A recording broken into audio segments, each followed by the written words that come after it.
Pauline Hanson, the leader of One Nation, joining me on the line this morning. Pauline, thanks for your time. Thank you, Jason. What are your thoughts on Angus Taylor?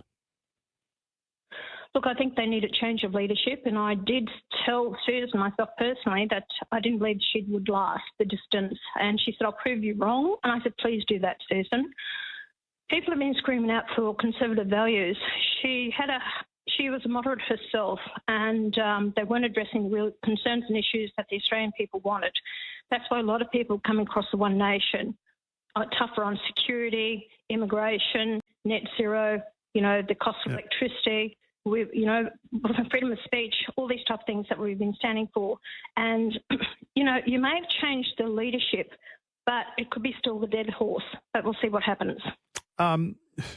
With the by-election in Farrer, where she'll announce her resignation in a couple of weeks' time, you can confirm this morning that you will be contesting the seat? Most definitely.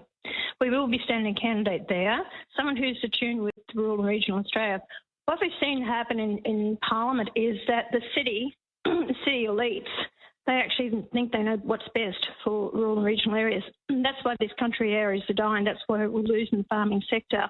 The water is a big issue down there as well, the Murray-Darling Basin. And all these things are very important to keep a rural communities viable. And so I think that's important, and that's what we have pushed. The farming sector has been ignored. What they give in like nursing homes, different things that happen in these communities. Excuse me. Feel free to have a sip of water. I don't want you carking out on me here, Pauline. No, I won't cark. It's my voice. My God. Will it be Emma Hicks? No. We're actually going to have a look at candidates that have put forward their names to actually stand for the seat there. But no, it won't necessarily be Emma Hicks. She stood last time. But I think that we need to really get someone who's very community orientated and wants to, fight for the rural community. And although Susan Lee's had that seat for 25 years, she's stood for 9 elections in that seat. She's, so it's about time that we moved on and got change. We want to fight for the rural communities. Okay, well, this will be One Nation's first chance to face the voters since overtaking the coalition in the polls. We know your immigration policy. What have you got to deal in the way of cost of living and the economy, particularly in those rural areas that you're talking about? True.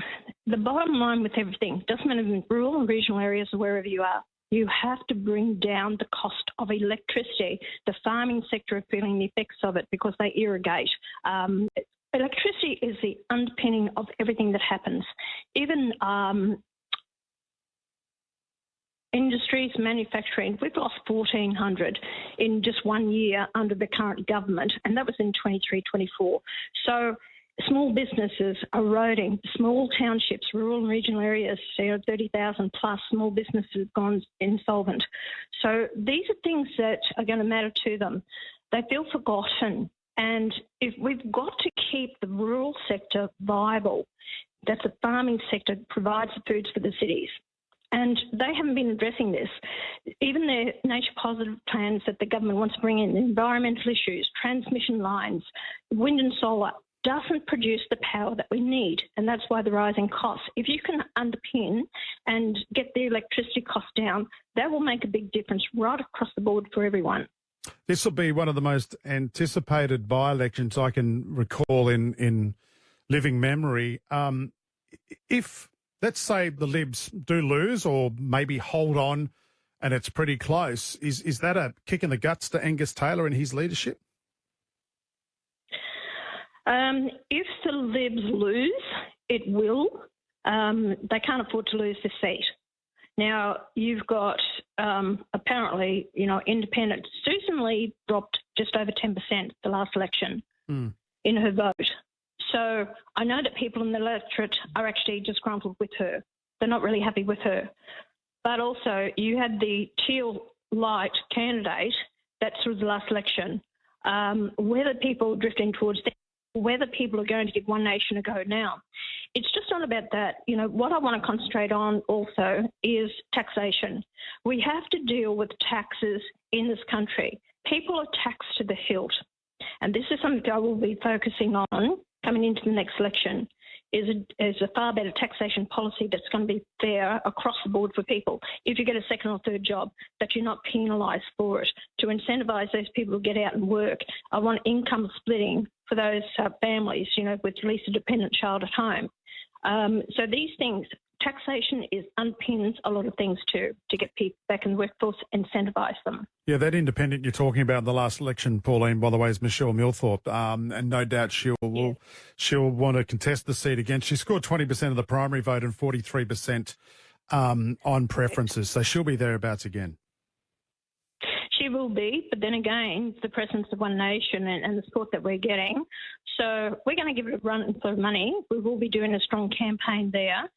Just over the border, not far from there, we do have an elected member of parliament in the rural and regional area who's been working hard for the farming sector with different things. So we have got people elected in rural and regional areas around the country who've been fighting for that. And of course, Barnaby Joyce, you know, he's another one.